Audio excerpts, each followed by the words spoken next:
All right. I'm glad that worked.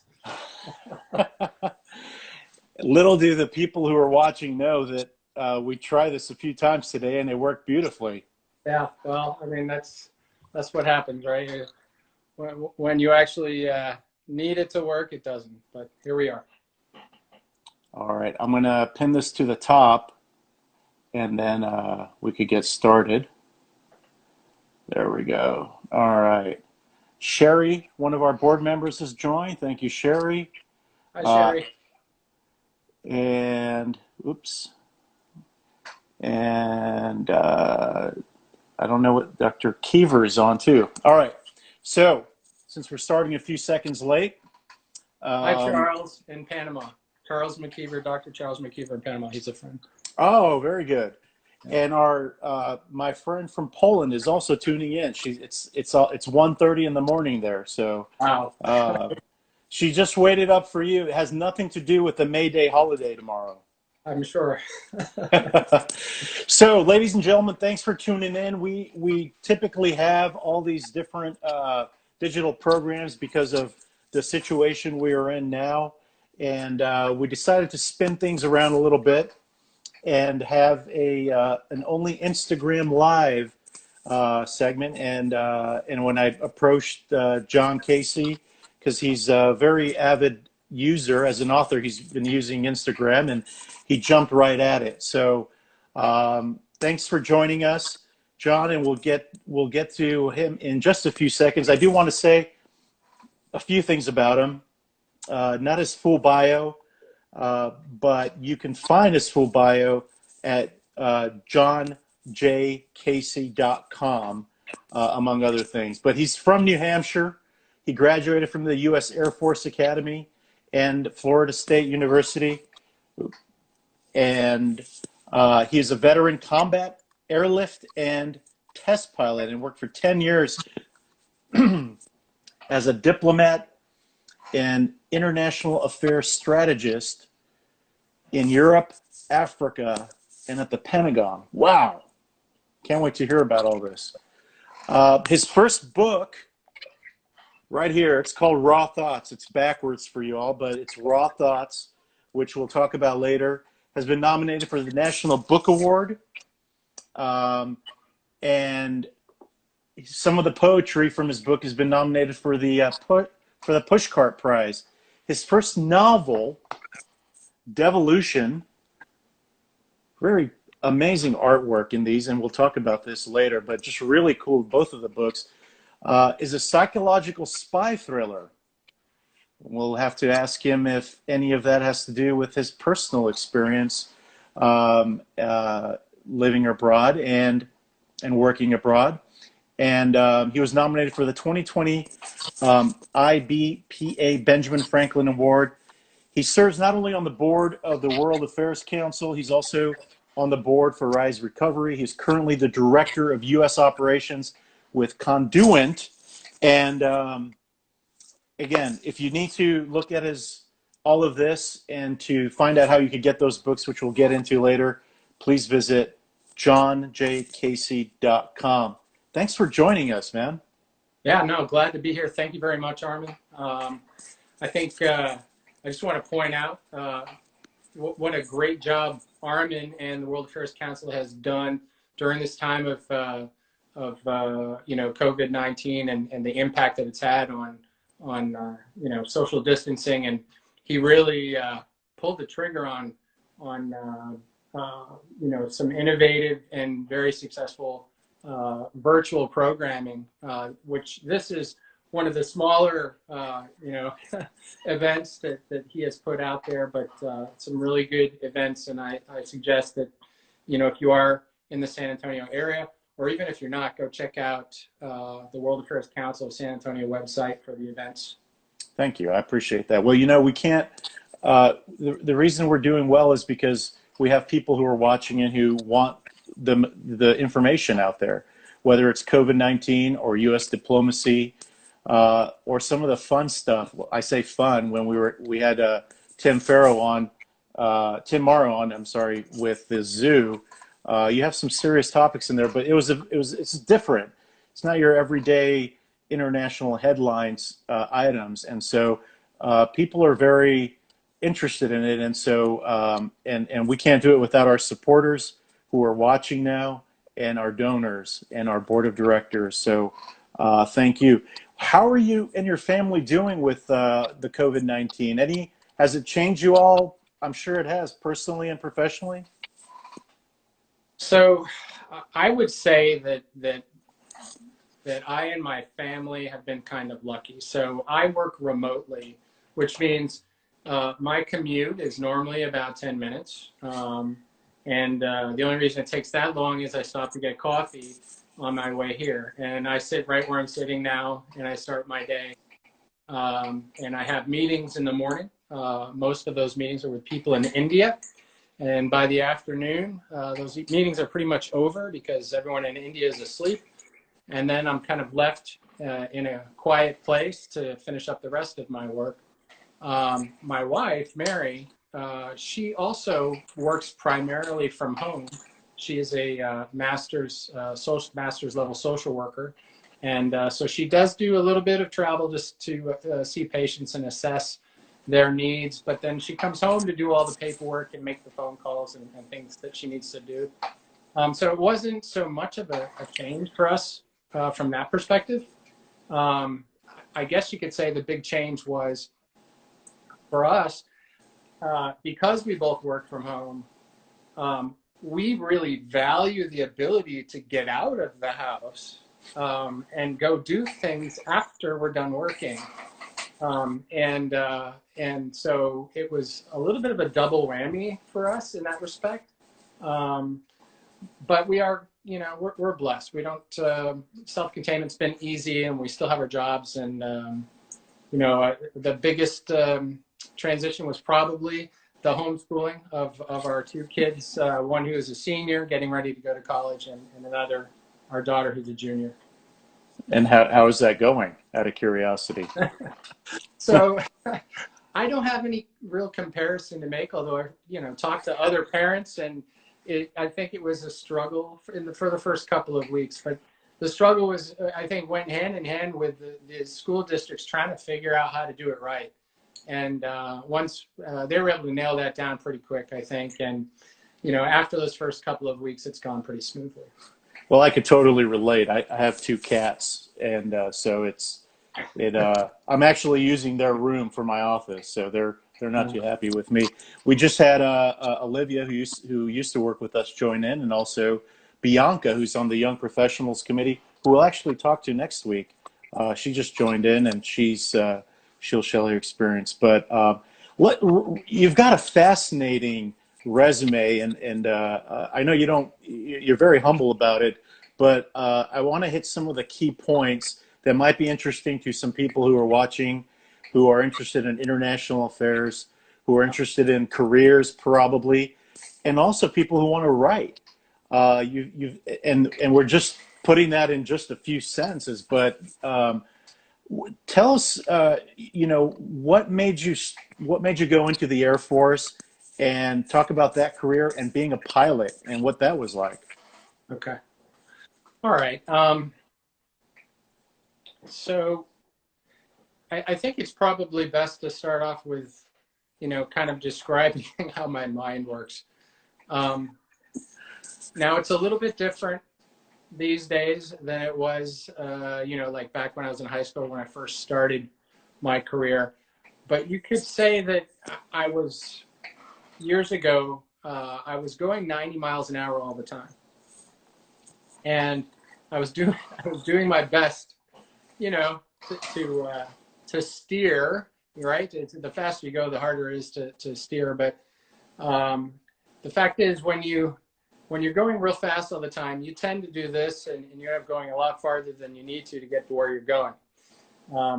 But when I was in 7th grade, I decided that I was going to the Air Force Academy and that I wanted to be a pilot. And that's one career decision, if you will, that I made, where it was a straight line. That there was nothing that was going to stop me from going. And that's what I did. I ended up going to the Air Force Academy and becoming a pilot. But as you know, and as we'll discuss a little bit,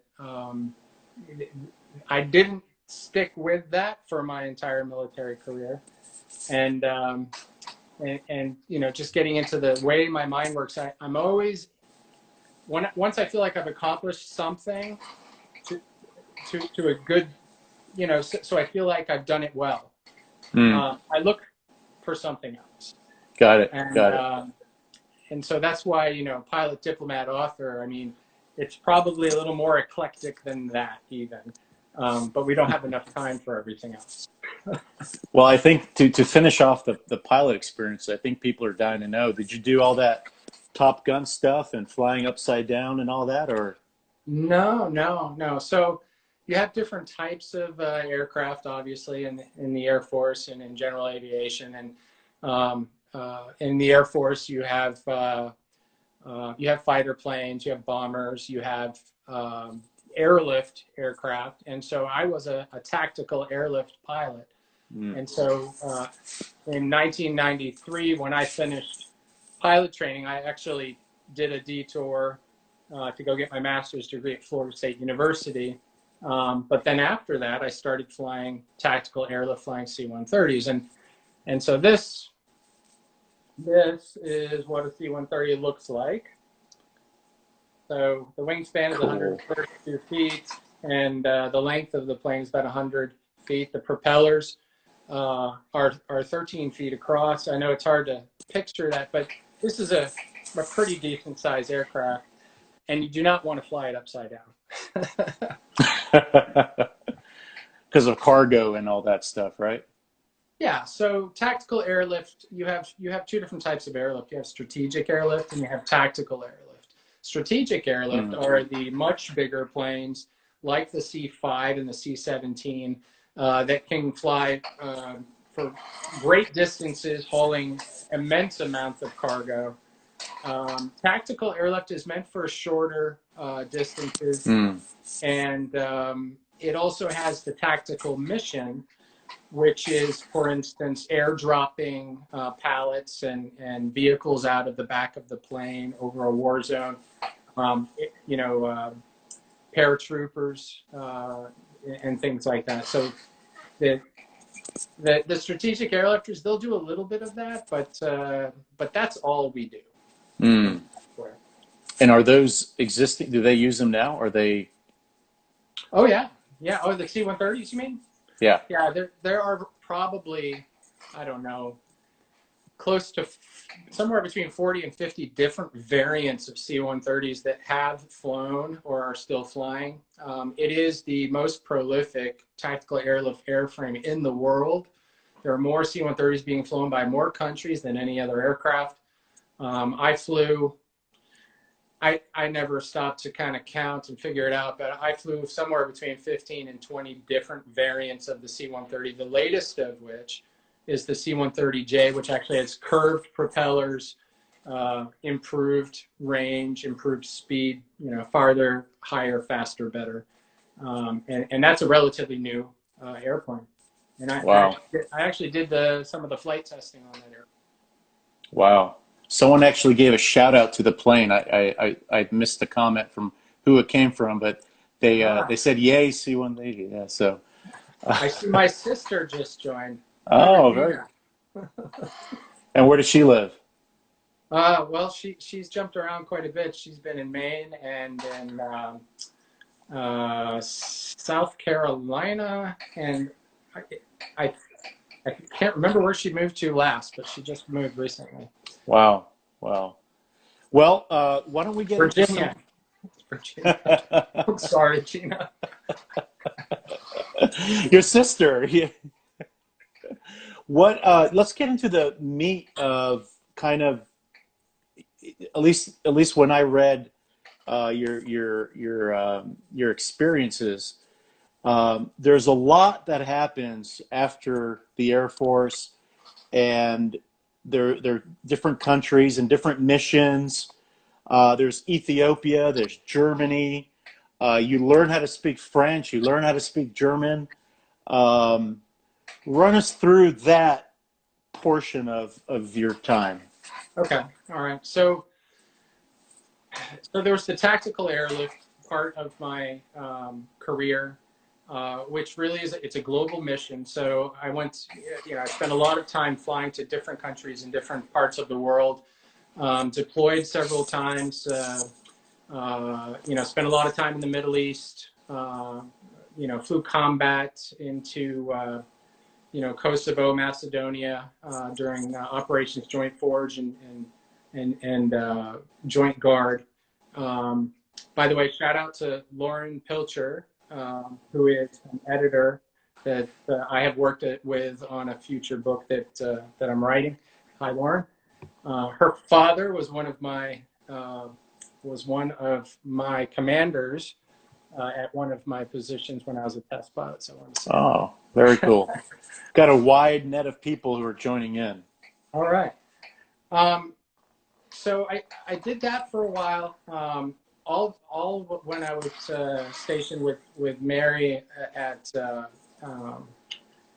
in Abilene, Texas, and then I got an email one day from an obscure organization called Big Safari, asking if I would like to interview for a position to do developmental testing, and so that immediately caught my attention. I'm like, okay, I've done tactical airlift.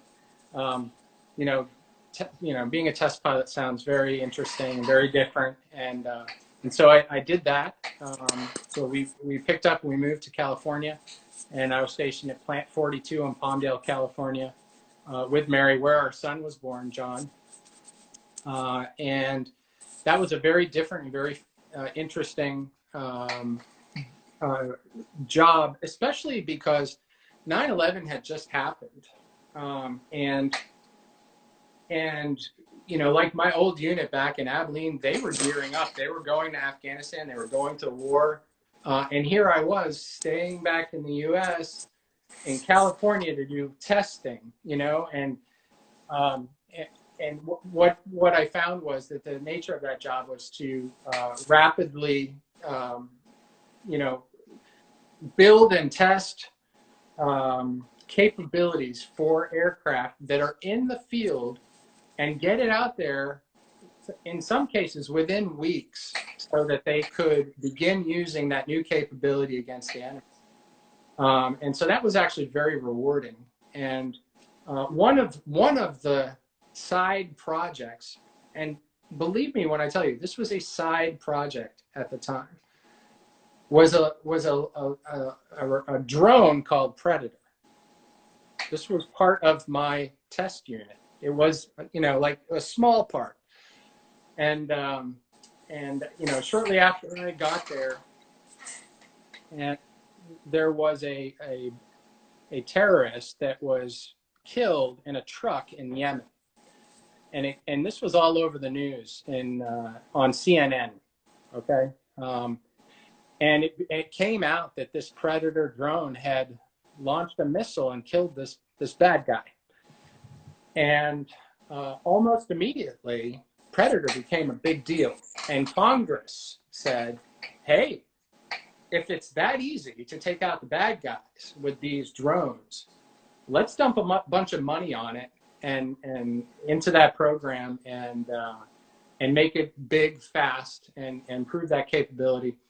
And so that's what happened. And so this little project that we had going out in California suddenly blossomed into what it is known to be today.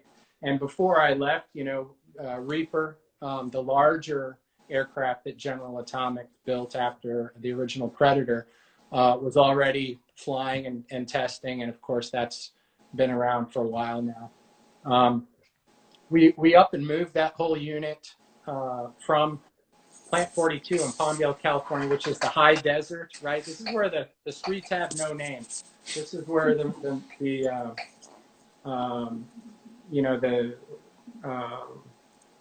what are those trees? The Joshua trees. Joshua tree, yeah. Yeah, it's a unique place. But we up and moved the whole unit to Waco, Texas, and so we were there for 2 years, and then I ended up going to the Pentagon, and that was a departure that I almost didn't want to make because there was a job up in Boston, which is where I'm from. I'm from New England, and there was a test job up there that I really wanted, but the Air Force said no, no, no, no. You have a master's degree in international affairs, and there's a position at the Pentagon that needs to be filled, and so they sent me there. And so that was kind of this was in 2005, and so we drove out to Virginia, got a house there, and I started my job at the Pentagon in the International Affairs Office for the Air Wow. Force. And so that Wow. So it came in handy. Your master's, a lot of times you hear that you don't really use it, and here, lo and behold, they noticed that, and they one of the reasons why you were taken on. yeah, and at the time, I didn't really want to take that position, but I was glad that I did afterwards because it led me down a different path that I found to be very rewarding, and you know uh, experiences that were almost incomparable. I wouldn't have been able to have the experiences that I had I gone to Boston instead. So. Mm. And so before going into your missions, life in the Pentagon, how was that experience? So I had three different positions while I was at the Pentagon. I was there for 5 years, which is a long time. Um, normally you go there for 3 years, sometimes four. The fifth year, I was really in training actually for the Defense Intelligence Agency position in Berlin. But the three positions that I had, the first one was very much a policy job. So I was working on improving programs for the Air Force in international affairs, specifically for our military diplomats and language courses and things like that. I I sort of enjoyed it, but I really did want out. And so there's the policy side, and then there's the regional affairs side of SAF-IA, the Secretary of the Air Force International Affairs. And I really wanted to move over to regional affairs because I felt like my experience and my degree was not being wasted, but not being utilized as much as it could on the policy side. The problem is they they didn't really allow crossover. Mm. So the only way that I could guarantee it was to volunteer to be the executive officer for the general that ran the organization. So I did that, and which was really long hours. So when you're an executive officer at the Pentagon, you have to be there before the boss gets there, and you have to stay until they leave. But I had three bosses. So we had a 2-star general, a 1-star general, and a senior executive service member, which is like a civilian general. And so on one particular day, one of them would come in real early and one would leave real late. And so you have this constant, situation where you're going to be working long hours for the duration. But it was definitely worth it. And I did eventually get over to the regional side where I was the desk officer for the countries of France and Spain and Turkey and some other countries. And just in a nutshell, the desk officers would basically be the portfolio managers for the arms deals that the United States government was making with foreign governments with respect to Air Force weaponry and aircraft, which includes, drones and missiles and bombs and aircraft Wow. and all the training that goes with that. And so you could say that I was an international arms dealer, basically. Wow. It's like right out of from 24. That TV series. Is out of curiosity, what's that? Not really. I hope not. Out of curiosity, was there a link? It sounds like some of the stuff is intelligence gathering or helping out intelligence. Is there a lot of collaboration with intelligence? Okay, so in that job, there is a lot of intelligence that's reviewed. Some of it is confidential, some of it is secret, some of it is top secret. And it's all quite important in the decisions that are made about which aircraft should go to which countries and what kind of technology you should allow to certain countries based on their history of working well with NATO and with the United States and things like that. But as far as intelligence gathering, that there's none of that going on in the Pentagon. But there is with respect to the Defense Intelligence Agency and the job that I held after I left the Pentagon. Wow. So is Ethiopia the bookend of your time as a diplomat, or where does Ethiopia fit in? So Ethiopia was not an assignment per se. It was a deployment, and it was a diplomatic deployment, but not quite the same as agency. And you're freezing up just a little bit there. Yeah, you froze just for a few seconds. All right. But I can hear you now. Okay. All right. So in Berlin, I was working as an attaché for the Defense Intelligence Agency, which is a human intelligence position. But in Germany, what's unique about that country is that even though they are not considered Five Eyes, if you've ever heard that term. So Five Eyes is the United States, Canada, Great Britain, Australia, and New Zealand.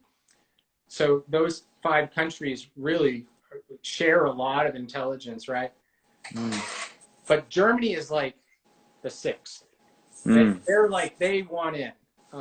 And so they're very close to that. And so in that role as an attaché, a military attaché in Berlin, which is one of the larger embassies in Europe, there was a lot going on.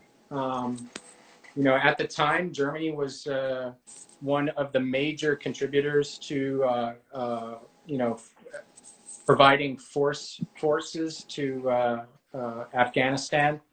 So there was a regular flow of very high-level personnel coming through, and like General Petraeus, and he came through twice while I was there, and Secretary of State Clinton.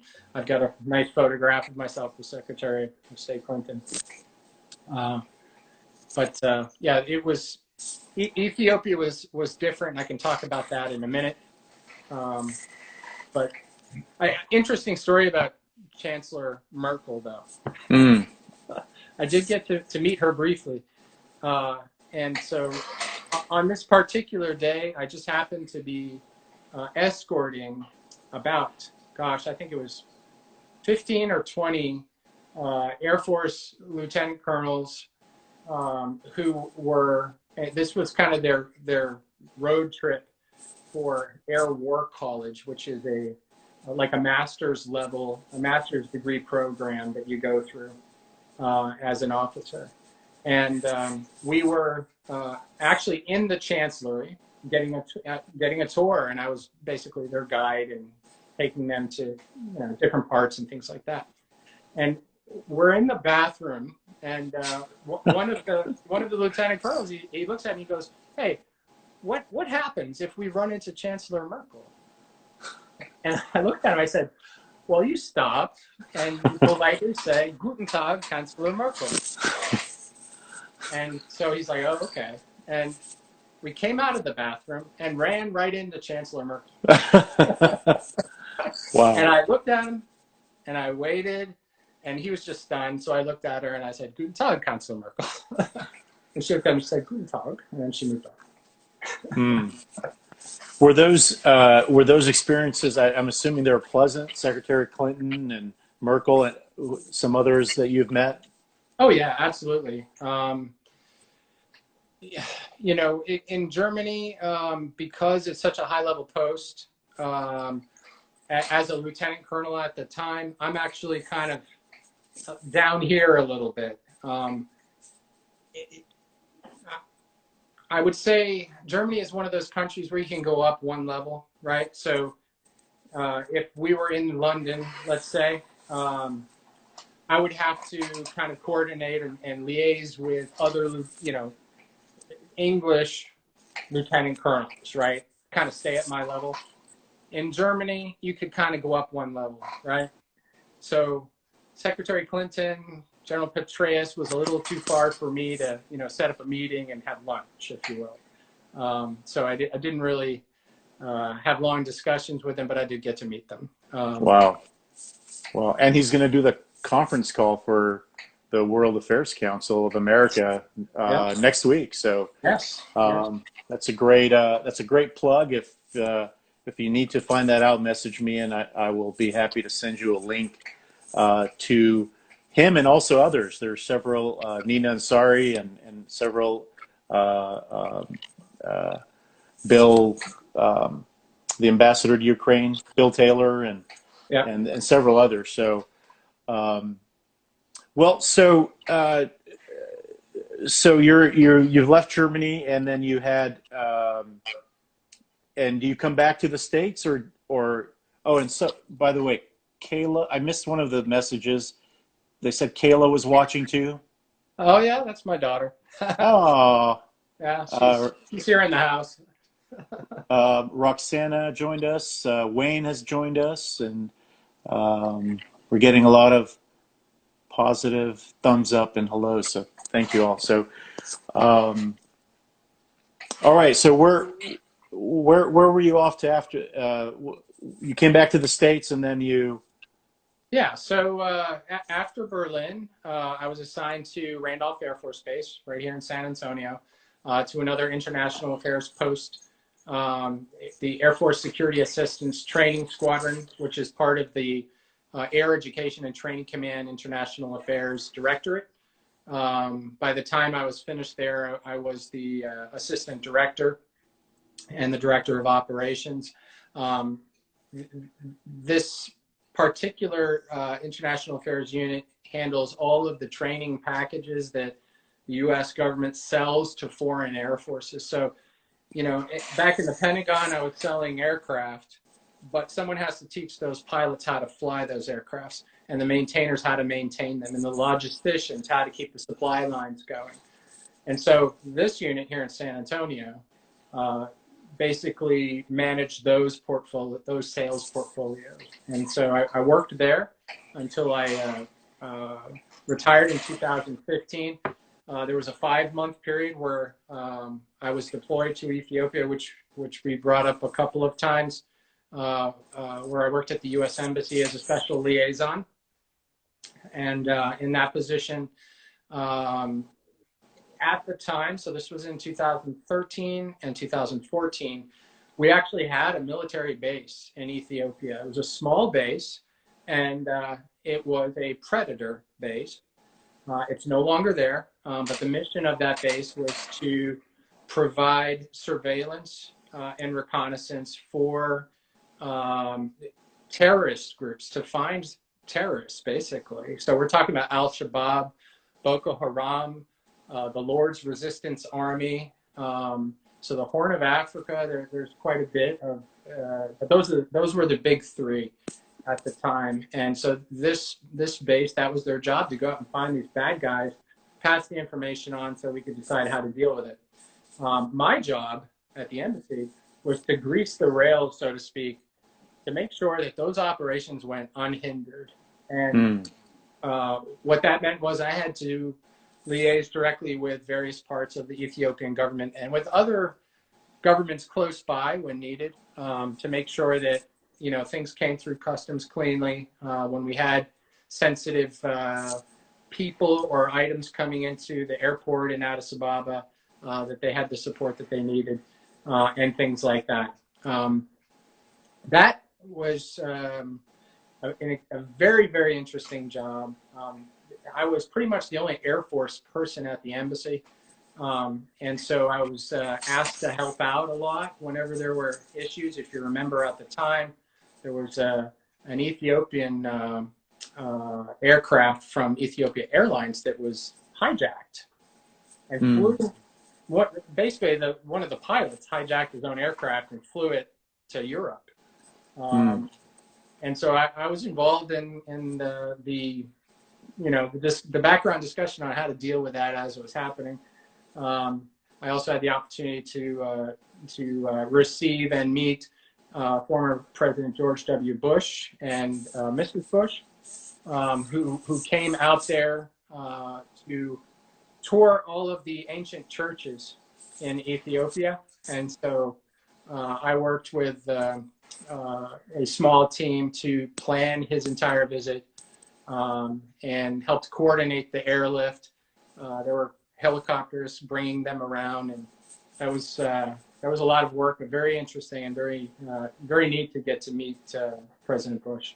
And basically to ensure their safety and handle logistics and the helping the advance team and all that stuff. Yeah. Yeah. Well, I mean, there were a lot of things that they weren't thinking about.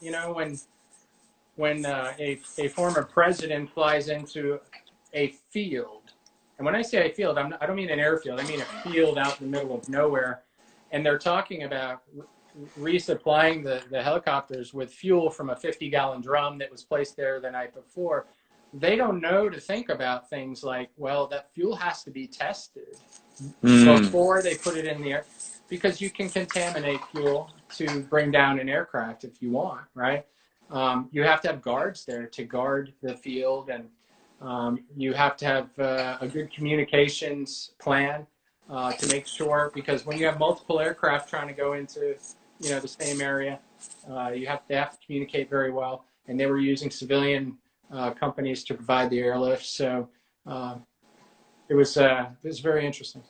Wow. Well, we have roughly about 10 more minutes or so.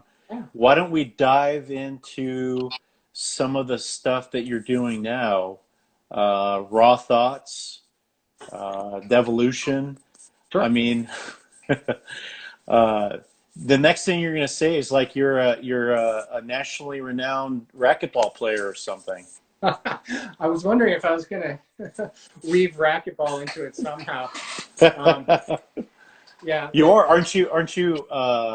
Don't they sponsor you or something? Some companies to play racquetball? Yeah. So I am sponsored by Gearbox. Great company. They really support the sport at all levels, and I've been sponsored with them for a few years now. I love playing racquetball. I'm very lucky to have some very skilled, a great group of skilled racquetball players here in San Antonio, and I can't wait for the gyms to open back up so I can go play. But, before you get into the writing, there's a question here. Let me see if I could. It's by Bianca about Mr. Casey's official into his official title in Ethiopia. You saw that? Sorry about that. I think my phone. So I'm pretty sure I still have one of the business cards. I can't remember offhand, but I'm not Atlas. Sure. Yeah. Yeah, it was just the U.S. Embassy liaison. There you go. Cool. That's cool. Well, so you take all this and you're headed back to the. Well, no. Let me rewind a little bit, because I think you said that you started writing while you were living in Ethiopia. Yeah. So in a nutshell, at the time, I had an idea for a novel, and it was going to be a spy thriller. I wanted it to be different. I didn't want to put a another cliche spy thriller out there, right? And so, what I decided to do to make it different was um, to add that psychological aspect to it. So basically, we have a main character. His name is Michael Dolan, and he's not really a spy, but he is brought in by the CIA because of former associations that make his involvement um, important, if not necessary, to take down some terrorists in Europe that are targeting U.S. people and places. And he has there was a traumatic event in his past when he was in Paris years ago that kind of ties into this psychological kind of downward spiral that he goes through after he accepts and he goes to Paris and he gets involved in this mission. As things kind of move along, things aren't going perfectly well, but he's able to kind of keep it all together. But at the same time, he's having trouble dealing with various aspects of what's going on in the mission as it relates to what happened to him in his past. And so that's kind of is why I titled it Devolution, because that's not representative of what's happening in the book. That's representative of what's happening in his mind. In his mind. Wow, Yeah. this is it right here. Yeah. And so, what if the reader's reading this? Are they thinking that? Will they be correct in saying that there's some similarities there, or 70-30, 60-40? Similarities between What you've encountered and what you've experienced. Okay. So did I write myself into the book? So any good writer will tell you, if asked, what to write about what you know. And so the first thing that I did when I started writing, I didn't know anything about poetry, and I started writing poetry. And I square peg round hold it for a long time until I figured it out, though, and was fairly successful in that. But the whole reason I wrote Raw Thoughts in the first place, and by the way, I have to give a shout out to Scott Hussey, who is the photographer for this book. Amazing stuff in here. Without his photographs, this book would be less than half of what it is. And I'm glad you put the picture of me in there too. Yeah. Appreciate that. That is Roman Katok. He was the male model for that we used. He also did the covers for Devolution and for the sequels, which these are hard to see because they're not printed very well. But these are the covers for the sequel. So Scott Hussey did those. So thank you, Scott. So write about what you know. And the whole reason I started writing Raw Thoughts was I didn't feel like I was writing the depth of the characters in Devolution as well as I should have. And so I put it aside and thought, hey, if I can teach myself to write really evocative and meaningful and emotive poetry, then that will probably help me with the depth of characters that I'm looking for. And so that project turned out to be a 4-year project and turned into a book, after which I came back to Devolution. I said, well, I think I did it. It took 4 years, but I did it. And then I finished Devolution in the same year. So I had 50 pages that I wrote in Ethiopia, put it aside for 5 years, and then I wrote the other 260 pages in about 9 months. Wow. That's phenomenal. While we're wrapping up, if you guys have any questions for John Casey, please type them out. I got to say, this is just, I got to know John because he was on the board of directors, and so we spent some time together talking about World Affairs Council. And then when I read this, I just had a different. I didn't I didn't expect to read the poems in here what I had imagined in my head of what you would write. It's a very in some cases very dark, very thoughtful, very poignant, just fascinating, and they're complemented by these really amazing pictures. Um, I know we talked about having you. There's one with just a few sentences. Do you mind reading that? No, not at all. Just to give you a taste of what it's like. Yeah, sure. And I'll just mention that, with poetry, the hardest thing is getting rid of all the words that you don't need. Lauren Pilcher will tell you that, every word is paying rent. And so if it doesn't add something good to the poem, you take it out. So with poetry, you're trying to evoke a feeling or provide value in a way that with the least amount of words as possible, right? And so this, I think, is a good example of that. This is one of my personal favorites. It's called, and this is one of the dark poems. It's only 8 lines long, and it's called Stellar. Fleeting feelings cast in space, contrails of my soul, drifting nowhere, out of place, all as black as coal. Longing for a place to be, Earth, the moon, or Mars. Lost in the periphery, wishing on the stars. And so there's that one. Do we have time for one more? Sure, yeah. All right, so about the same length. And from the same part of the book, another dark one. This one is called Wondering If. A foreboding, poisoned sorrow has settled in my core. The irony, I cannot tell what I'm afraid of more, that I may learn what I dread most, insidious transpired, or never knowing, wondering if, unsound, beset, and tired. Wow. Wow. Very nice. Raw thoughts. I have a couple more questions while we're wrapping up. And let's see, fascinating segment. Thank you. Can't wait to get some of John's work. Wonderful. Thank you, Roxanne Ochoa.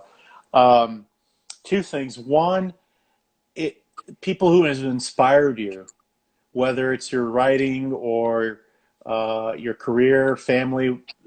Are there some people that you have looked up to or you do look up to?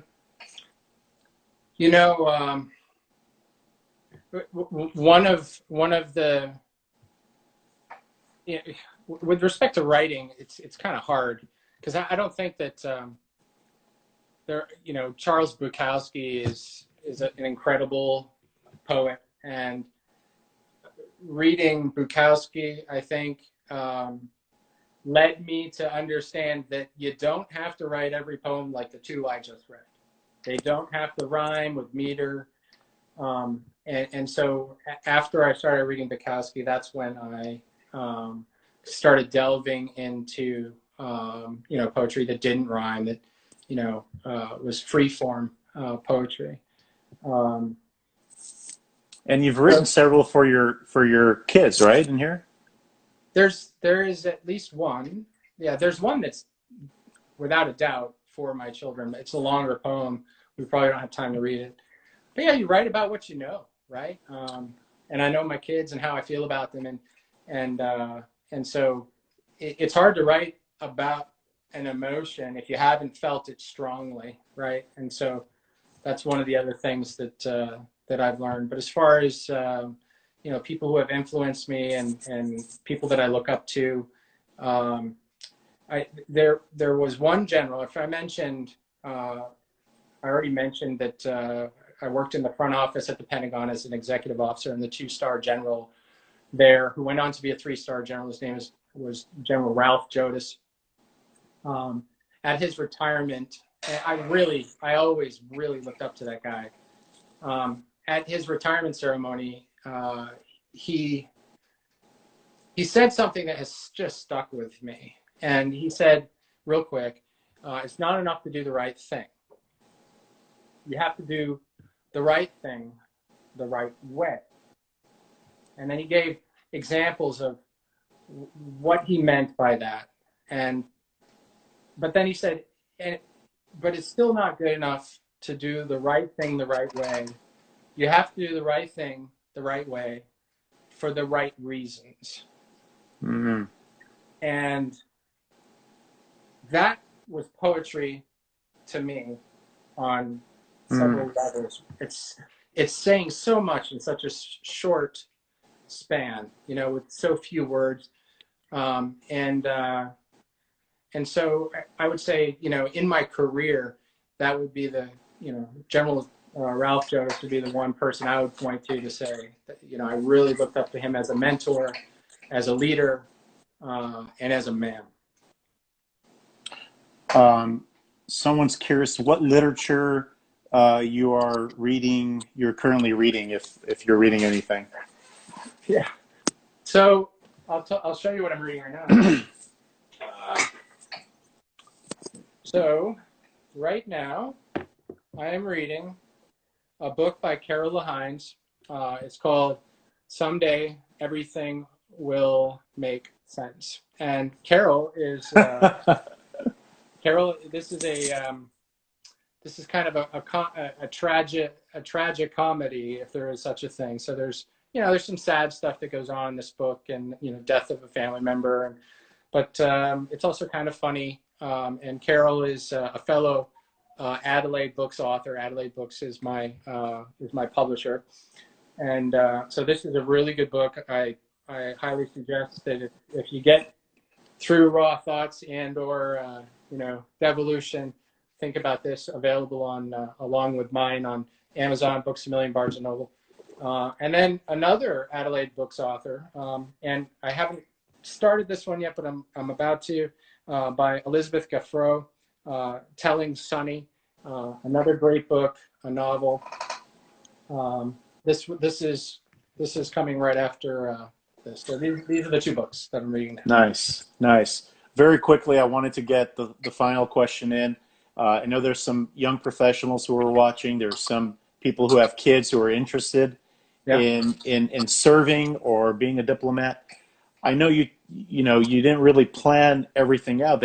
Some things you worked hard for, some things you were at the right place at the right time. Mm.